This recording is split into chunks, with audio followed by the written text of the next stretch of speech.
おはようございます。たかしです。本日は6月3日土曜日、週末ですので、来週5日からのポンド円の相場の見通しをしていきます。最初にお知らせです。ドル円とゴールドの相場分析をポストプライムという SNS で無料配信しています。ご興味があれば、ポストプライムへの無料登録とチャンネルフォローをお願いします。詳細は概要欄にあります。それではまずは冷やしから見ていきましょう。昨日の冷やしは上髭の陽線となっております。ただですね、ここのところずっと上値が重そうですよね。上髭がかなり出ている状態。それでもじりじりと高値を更新してきている状態ですので、かなりトレードがやりにくいと思います。現在はこの直近の高値ですね。この緑丸の高値を上抜けて、そこから一旦の押しを待っているんですけれども、その押しをつけてくれない状態にありますので、今はまずはこの一旦下落してくるのを待ちたいところですね。目標としてはこの白ライン172円ぐらい、そのあたりまでの下落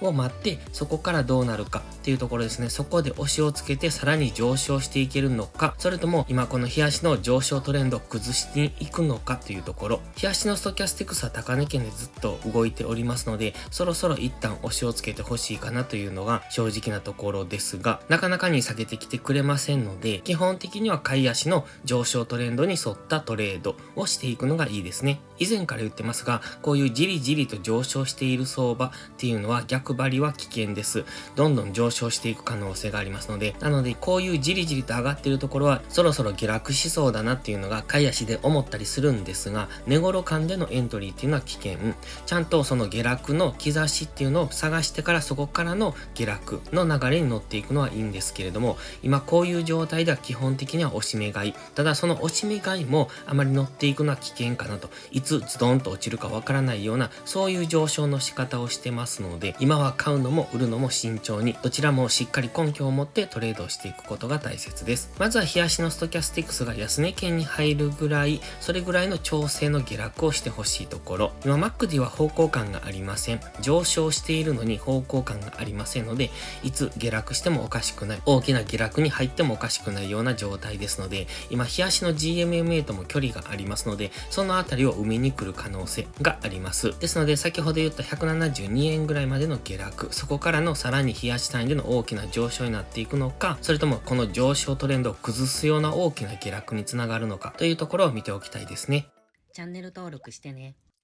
では4時間足です。4時間足ではこの緑のラインを引いてますが、先細りの上昇になってますよね。ちょっとわかりにくいんですが、わずかながら先細りの上昇になってきてますので、この上昇の仕方っていうのはどこかで大きめの下落が起こりやすい、そういう上昇の仕方になってきてます。現在は黄色丸の安値から直近最高値、昨日の高値までに引いたフィボナッチリトレースメントを表示させております。その 23.6%、38.2% とあるんですが、今はまずこの 38.2% ちょっと分かりにくいんですが、ここにオレンジのラインが引いてます。それが先ほど日足で言っていたこの白のライン172円付近というのと一致してますので、このあたりまでの下落を見ておきたいですね。ただここまで下落してくると4時間足の GMMA の下に潜り込んできますので、そうなるともしかすると次の上昇っていうのは上値が重く、4時間足単位での下落トレンドに入っていく可能性というところも考えておきたい。今はただ4時間足の GMMA は上昇中ですので、現在地付近からの値頃間でのショートエントリーっていうのは危険です。先ほども言いましたように、売っていく場合は根拠を持って売っていかないと、今のこのじり上げ相場っていうのは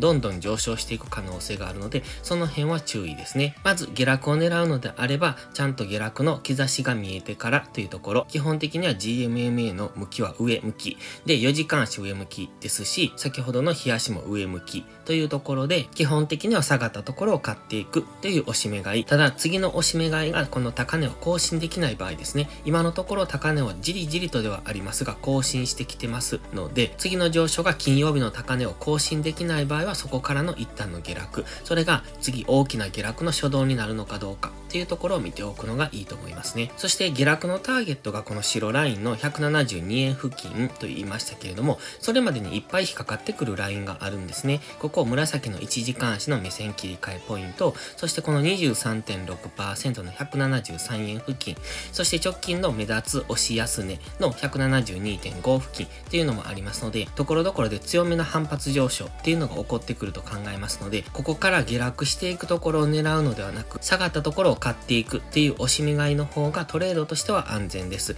そしてその押し目買いが先ほど言いましたように直近の高値を上抜けられないのであれば、一旦の様子見、下落しきるのを待って、次下げ止まったところからの上昇の流れを見ておくというのがいいと思います。何度も言いますが、現在は上昇トレンド中ですので、安易な逆張りっていうのは危険ですので、そうではなく、この一旦調整をつけて下がったところから買っていくっていうスタンスがいいですね。ただ今4時間足のストキャスティクスは高値圏からデッドクロスしてます。過去のデッドクロス、ここですね。この高値、5月26日の金曜日の高値になるんですが、そこからの下落がありますので、まずはストキャスティクスが下げ切るぐらいですね。前回の高値からストキャスティクスが下げ切るのに比較的下落してますので、今回もストキャスティクスが下げ切るまでには、前回同様比較的大きな反発もあるでしょうけれども、その比較的長い時間をかけて下落していくと思います。前回が1、2、3日間かかってますので、今回も月火水、来週の週半ばぐらいまでかけてじりじりと下落する可能性がありますので、その辺は見ておくといいですね。で、ストキャスティクスが下げ切ったところからの次の上昇を狙っていくっていうのでもいいですし、先ほど言いましたように節目節目で反発してくると思いますので、下がったところを短く買っていく。それは直近の高値を超える大きな上昇になると考えるのではなく、反発の上昇を取っていくっていう感じですので、利益が乗ったら利確していくっていう、そういうトレードの仕方ですね。なので、下がったところを短く買って、で、短く利確していくっていう、そういうトレード。それがストキャスティクスが下がりきるまでやるような方法かなと。そして、下がりきってしまえば、次は4時間足単位での上昇っていうのが期待できますので、その辺でまた下げ止まったところから買っていくというスタンスがいいと思います。ただし、冒頭でも言いました、この先細りの三角形の上昇の仕方っていうのは、ちょっと気になりますので、もしかすると大きめの下落になってくるかもしれません。もしじりじりと下落するのではなく、ズドンと大きな陰線で下落した時は、一旦押し目買いは様子見がいいかもしれない。その場合は次の下げ止まりを見ておく。基本的には4時間足の GMMA の上にある間は押し目買い。この GMMA の下に潜り込んでくれば、一旦様子見がいいと思います。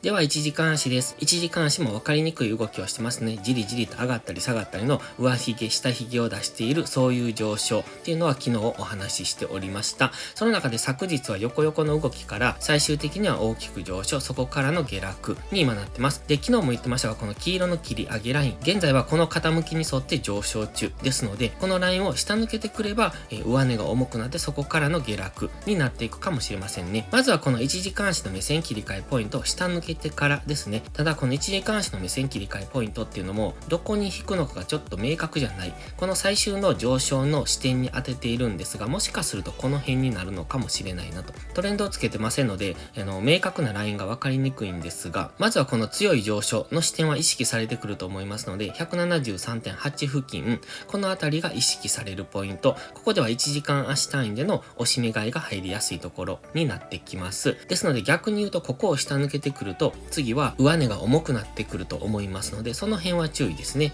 ただ、ここを下抜けたからといって戻り売りでやっていっていいのかっていうと、すぐ下、このあたりには次4時間足の GMMA が走ってますので、1時間足の目線切り替えポイントを下抜けても、次すぐに4時間足での押し目買いが入りやすいポイントですので、もし売るのであれば、1時間足の目線切り替えポイントを下抜けて、次上がったところから売っていくということですね。下がっている最中に売るのではなく、上がったから売っていくという、そういう方法を取っていかないと、現在のこのじりじりとした上昇にそのまま持っていかれますので、そこは注意ですね。こちらも同じように1時間足の GMMA は上向きですので上昇トレンド中、日足も4時間も1時間も上昇トレンド中ですので、基本的には押し目買い。ただその中で現在1時間足単位でのこのトレンドを崩してくるかどうかっていうところを見ておきたいので、トレンドを崩してくればもしかするとここから大きな下落、先ほど言いました172円ぐらいまでの下落っていうところを見込めるかもしれませんので、まずは1時間足のこの上昇の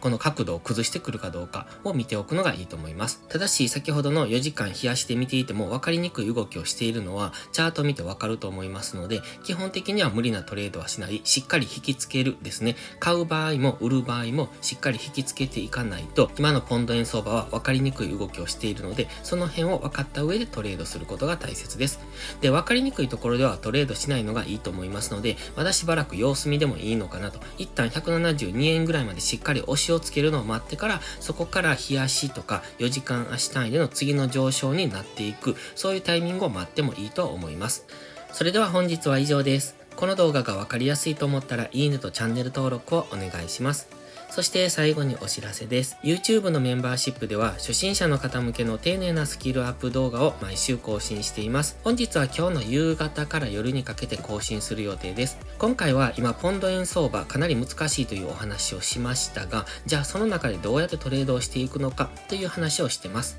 今回も YouTube のメンバーシップ、そしてポストプライムのプライム投稿、どちらも同じ動画を投稿します。また、初心者ではないけど安定して勝てないという方は、ポストプライムでのプライム会員をお勧めしています。こちらは YouTube のメンバーシップと違って2週間の無料期間があります。7月からプライム会員価格を値上げしますので、少しでも気になる方はお早めの行動がお得です。今登録すれば値上げ後も今の価格が適用されます。ぜひ無料期間を有効にご活用ください。詳細は概要欄にあります。それでは今週もトレードお疲れ様でした。来週も一緒に頑張っていきましょう。たかしでした。バイバイ。